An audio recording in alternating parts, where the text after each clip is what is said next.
Hello friends, how you doing? Finally I came back with another video, and this video is gonna be about Muhammad Hassan and Daivari new update on them. And I decided to show it my on my show it my face too, but that isn't important. The important thing is that Muhammad Hassan is gonna be featuring in a video game after 16 years in wrestling game called Wrestling Code.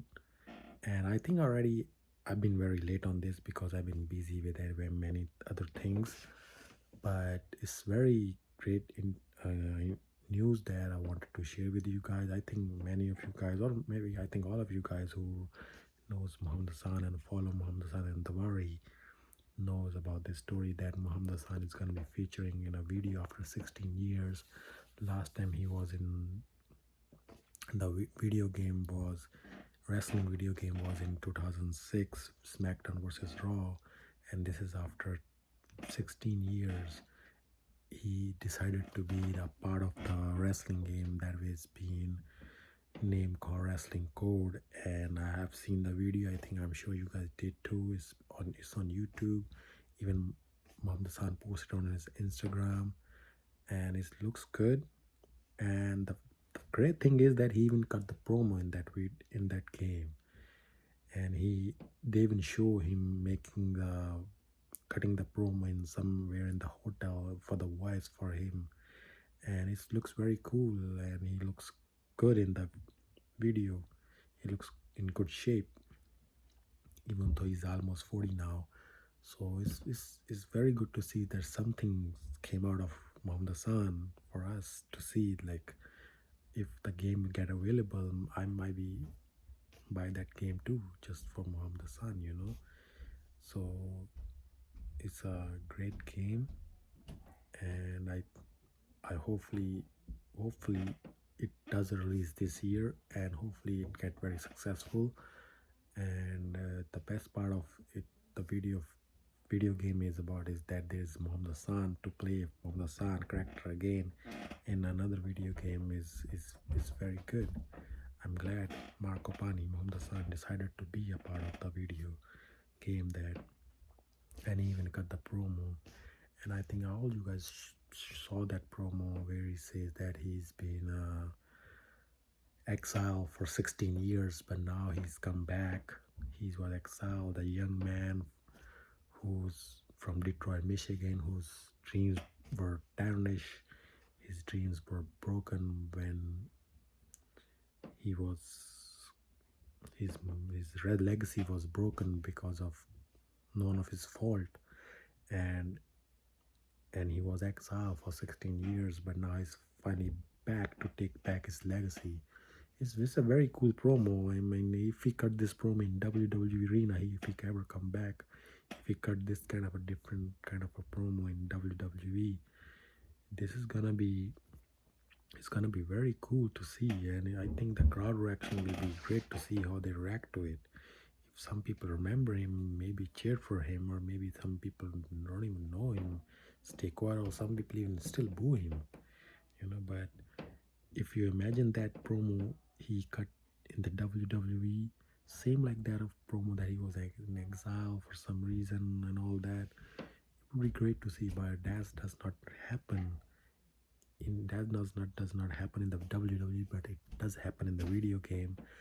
And by looking at that promo, it's very true and it's very accurate. And way the Muhammad Hassan cut it looks good. It does make sense. Whatever happened, but he's finally back to take back his legacy. So I saw the video. I saw the whole video. His his features looks good. Maybe a little bit needs to do something on his face. His face looks a little bit dull, but otherwise he's okay with his all his action figure. I think they have a very nice background. They have a nice really background and nice music to it. I think they didn't mention him as a Muhammad Hassan, they just mentioned him as a Hassan. I think it's just to avoid copyrights from WWE, but guys. So So it's very good to see Muhammad Hassan being back in that game, in the video game. I hope at least we can see him in the video game and play him in there. Hopefully he comes back in some shape of wrestling, or maybe debut in AEW or WWE in the future. But that doesn't look right now because of the coronavirus, COVID-19, and all that. I think that has been put back again to 2 3 years, maybe more, or maybe never. I don't know, but never say never. Maybe show up somewhere, just like he did 3 years ago. But it's cool to see him, and it's very nice to see that he's in the video game. So other things I'm gonna mention in this video is that Daivari is back as a producer in WWE. Like, as you guys know, last year he was fired because of the COVID-19, and they wanted to cut some talent just to save some money. But he's back this year. He's again as a producer.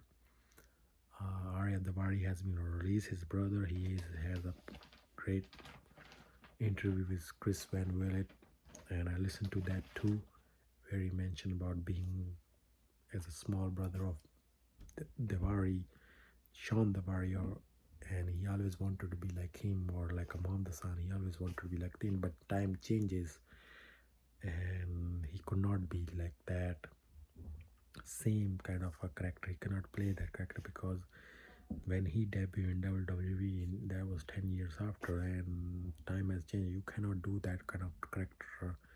And he said that because, and sometimes there's no longevity in that character, because it's very political. It's political shit, and all that controversy that happened last time to Muhammad Hassan and Daivari. He don't want to be a part of that, so he decided just to be a Arya Daivari and try to make a career of that. And he had a good run.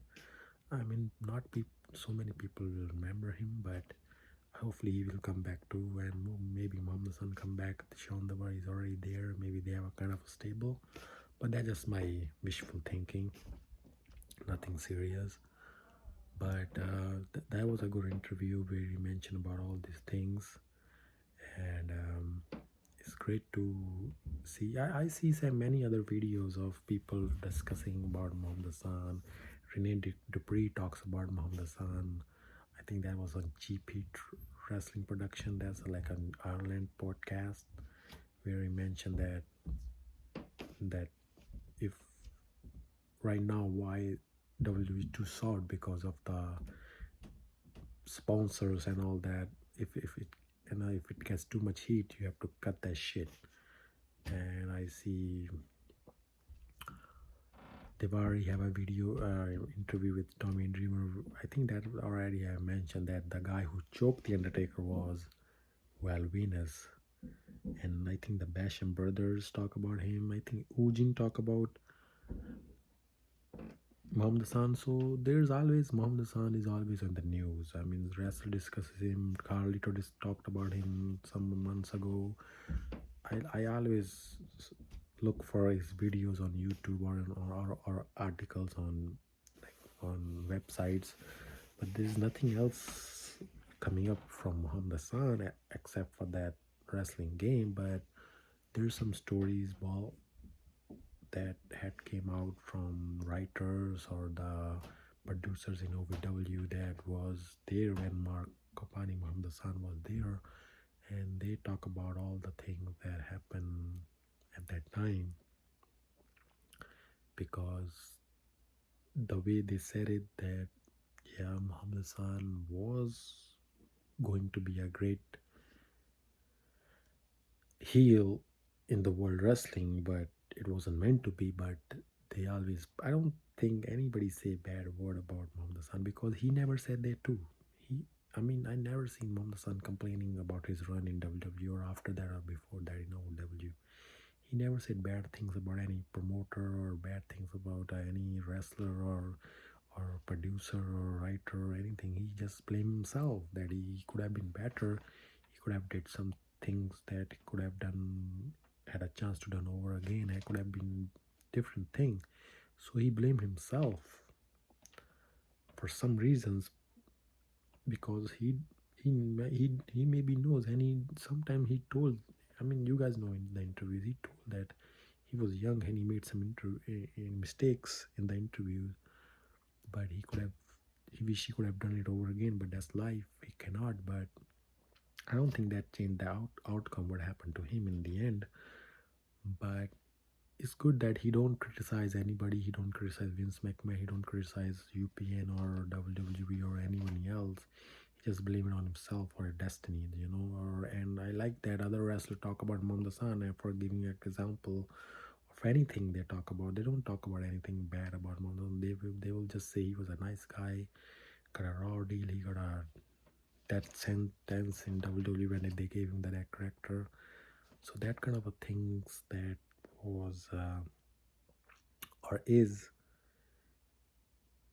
there to be they discuss about, because he don't talk shit about anybody else. So he's a nice guy, and he respects wrestling, he respects wrestlers and all the people who are involved in it, and the wrestlers and all the people respect him, and then they don't talk shit about him too. So that's it. This is the story that was I was going to tell you. I think already everybody knows. I'm too late. It's been already 2 months now. This story, I was gonna make a video, but I was so busy at that time. But today I thought maybe I could do it today. So I'm waiting for the video game to release this year. Maybe I could buy it. I don't know how and where they're gonna release it and where we're gonna get to play it. But it's good that something came out of Muhammad Hassan this year. Hopefully some good news comes again in like later in this year of Muhammad Hassan. But right now that's the only story, and I don't think I have anything else to talk about. I think the next video is gonna be, the last time I promised in my video was that I was gonna do some commentary on Muhammad Hassan matches, especially on his pay-per-view match with Jerry Lawler, because there was no commentary. So that's the one. That's the thing. That's the video. I think I'm gonna make it next time about his commentary, doing a commentary on his match with Jerry Lawler. I think that's gonna be my next video. I hopefully upload it very soon. Maybe I will put it right now. After this video, I will upload it again. But not if not now, I will try to upload it very soon, because I got a little bit more time now, and I think I can do it. And hopefully I can get you updated on Muhammad Hassan and Daivari in the future too if something comes up. And meanwhile, until then, that's it. I'll see you guys. Take care.